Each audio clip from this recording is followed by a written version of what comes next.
Hey vinyl community, welcome back to Mike's Vinyl Experience. Thank you all so much for being with me here today. I appreciate each and every one of you so very, very much. Today, I just want to take a short few minutes of your time and talk to you about a subject that's been on my mind. It's been on my mind for quite a while, to be honest with you, but it really kind of rose up to the top for me just very recently. And the subject really is, the things that I want to talk with you about today is audiophile re-releases of audiophile releases. I don't know about you if you've been seeing this, and I'll explain to you what I'm talking about. But lately we have been getting a lot, well, not just lately, it's been going on for some time. Lately we've been getting a lot of audiophile releases of audiophile releases. Lots of them, and most of them recently, have been coming from the same label, same manufacturing label, Mobile Fidelity, Analogue Productions, yes, a little bit on Impex, but mostly Analogue Productions and Mobile Fidelity. Do we really need these re-releases of audiophile releases? And I want to talk with you about that today, just really briefly, because really what I'm after, I really want to get your impressions. What are you doing? The one that really just kind of made this kind of come to the top for me was the very, very recent release of The Doors' LA Women on UHQR by Analogue Productions. Great album. Not sad that they did this, but you know, I've got their 45 RPM versions of all of the Doors albums that Analogue Productions has done, and now we're going and updating to a UHQR of LA Women. Now, the thing, and I'll tell you why I bought it, because really the question I'm going to be asking you is, number one, do we need it? Number two, are you buying them? Are you going to be getting them? And are they worth it? Do we really need to buy these once again? And you know, I know that's a hard question for some. Let me give you some examples of what I'm talking about really quickly, and then we'll start in with some of these questions. So the examples that I want to share with you are this. Recently, Analogue Productions did 2 UHQR releases of Bill Evans Trio, Sunday at the Village Vanguard, as well as Bill Evans Trio, Waltz for Debbie. Now, I have these two on OJC, you know, the Kraft OJC versions of the album, which I think are done fantastic. I also have Bill Evans Trio, Sunday at the Village Vanguard. As you can see behind me, where did it go? Right over here, I've got it on Mobile Fidelity's One Step. The One Step beats the OJC slightly, and I'm sure, I know what Analogue Productions has been doing with their UHQRs on these albums that they're redoing, and I know that the UHQRs, Sunday at the Village Vanguard and Waltz for Debbie, I know they sound better than the OJCs, and I know they're going to sound better than the Mobile Fidelity One Step. I didn't purchase those, and I'll tell you why I didn't purchase them. Number one, these two copies that I've got, the OJCs, you know, done here, and I believe these were remastered by Kevin Gray. That's correct, Kevin Gray remastered these, and I think he did a fantastic job. They sound absolutely phenomenal. And I love the albums, but I don't love them enough to spend another $150 each, so $300 plus shipping, to purchase them again. I love them. I play them quite often when I'm in my Bill Evans mood. These are two of the albums that I play most frequently, to be honest with you. But one of the reasons why I like to play these albums is they're 33 RPM. Most of the UHQRs and the UHQR releases that Analogue Productions did of these two incredibly amazing albums are 45 RPM. Granted, I get it. I understand the philosophy of 45 RPM, I know it sounds better. And let me just kind of give you a case in point pertaining to that. I have purchased the Miles Davis UHQR kind of blue, 33 RPM. I also have the 45 RPM version of Miles Davis kind of blue, and I've compared them, and yes, the 45 RPM does sound better on my sound system through my ears. It does sound better, and it's noticeably better. Okay, I admit that, I get that. But which of those albums do I play the most? The 33 RPM. When I want to hear Miles Davis kind of blue, even though I know the 45 RPM sounds better, and I don't mean leaps and bounds better, but it does sound better, slightly better in the 45 RPM version than it does the 33 RPM version, I reach for the 33 RPM because I don't have to get up and turn it over so much. And the 33 RPM sounds absolutely stunning. It's an incredible, incredible pressing.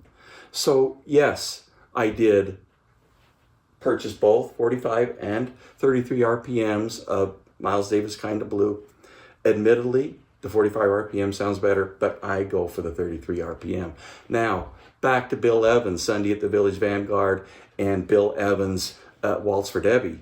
Had those UHQRs been done on 33 RPM, would that have changed my mind, and would I have bought them? I'm not sure. That's still a lot of money. That's $250 compared to $300. Still a lot. I don't know if I would have done that. I might have been tempted a little bit more to do so. Moving on, next example. Right over here on the milk jug, I've got the ZZ Top Rhino High Fidelity box set that was released just this past month in limited numbers. I think they did 2,500 and it immediately sold out and they're gone. The great thing about what Rhino High Fidelity is doing is they are releasing all 5 of the albums in Rhino High Fidelity, unnumbered, but the albums are being released by Rhino individually. You can pick them up now at Rhino, at the Rhino website, which I think is a great, great idea. I love it. They also did that with the Black Sabbath album, which I think is really good. Re-released it, but unnumbered, which I think is a good idea so that more people can have an opportunity to listen to those great albums if those albums are something that you really, really like. Next example is Santana Abraxas. I have the Mobile Fidelity one-step, which is the first Mobile Fidelity one-step that they did. From what I can recall and from what I can remember, I believe that first one-step was sourced from the Analog Master tapes, and I don't think there was a DSD step in there, as I recall. But Mobile Fidelity is now reissuing Santana Abraxas on 33 RPM super vinyl. It does have the DSD 64 step to it. And so 33 RPM, I'm thinking I might pick that one up. I'm not sure.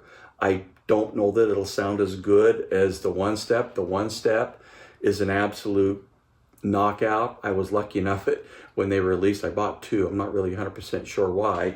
This version that you see back here is a sealed version of the album that has a low number. It's 0221.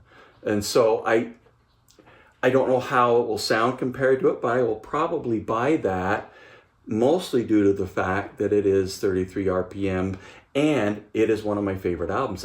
It's a fantastic album. Sound quality on that album right from the original pressing was done so very, very well. And so it's probably one that I'm going to indulge in myself. Staying with Mobile Fidelity, Bridge Over Troubled Water. They just released this on Super Vinyl, 33 RPM.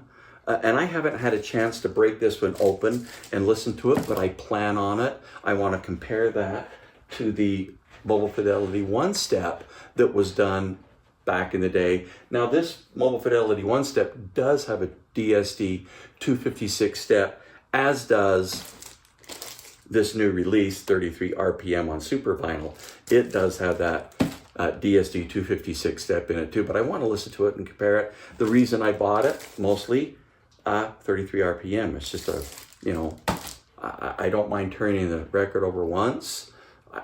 If it's an album that I love, I don't mind turning the record over 4 times and even switching a record, and which I obviously have done. Next example, and really this last example of audiophile reissues of audiophile reissued albums. The reason that I have been thinking about this, the reason that it came to the surface, was the recent announcement of Analogue Productions UHQR of the Doors' LA Woman. One of my favorite Doors albums, probably, well, they're all pretty dang good. I can't say that there's one better than another, but this might be one of my most favorite, LA Woman. I'm wondering if Analogue Productions and Chad Kassem is going to be doing the rest of the Doors catalog that they have done previously on 45 RPM. That will be an interesting thing to see if they end up doing that. But this is really the one that really spurred my thought process of going, what in the world is going on? How many times are we going to be purchasing these albums time and time again just to see if they sound better than the previous audiophile release that has come out. In this case, the Doors' LA Woman, the 45 RPM version of the album came out in 2012, I believe. This was remastered at the time by Doug Sax. So, and it sounds absolutely phenomenal. I've got the entire Doors catalog that Analogue Productions did on 45 RPM vinyl.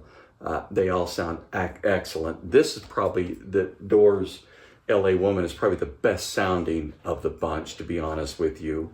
It sounds absolutely phenomenal in 45 RPM.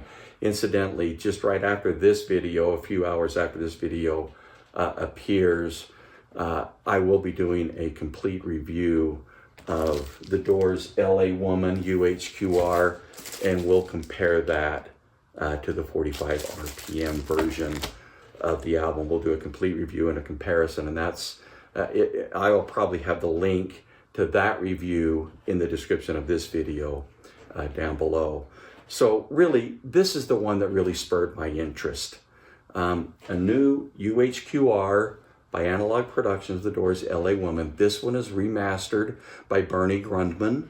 So, you know, and the big part about it for me, as well as the Bernie Grundman remastering, was it's 33 RPM. So, you know, a lot of questions are in my mind about all of these albums that are audiophile releases that are getting re-released. You know, what's the point? You know, and I think we can all answer that question fairly easily. The point is money. I mean, it's money. You know, a lot of these titles are loved by many of us, and so we're probably going to end up purchasing them. Yes, they do them in limited numbers. I think the Doors' LA Woman UHQR is limited to 4,500. So if you want it, you know, you got to jump on it, I guess, and get it. And we'll do a review and just see how it does compare. If it really warrants the investment of $125 plus shipping, is it really worth that? And that's something we want to talk about. But in this kind of little rant that I'm doing, and I don't even know if it's a rant, it's just really has raised questions in my mind that I want to pose to you. Number one, are they worth it? Number two, what's the point? And I know we just really kind of answered that. I believe it is just the money grab. In one hand, you know, I think some of these represses, if we didn't have an opportunity, if you didn't have the opportunity to purchase some of these originally, like let's go with Santana Abraxas, you know, that one step was very limited. I don't remember how many they did or they released, but it was very limited. There wasn't very many of them done. That's why it goes for pretty high dollar amounts. So having the new 33 RPM on super vinyl, I think will be a great. It'll give everybody an opportunity to get this incredibly awesome, fine-sounding album and see what Mobile Fidelity has done with it. Keep in mind, DSG-256 is in there.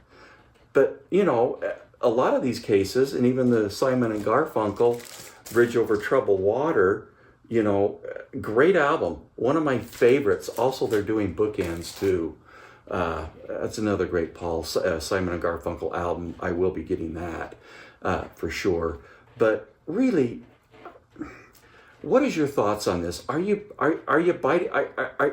Are you buying them? Are you really biting the bullet and picking them up? Some I have got, like the Doors, LA Woman, UHQR.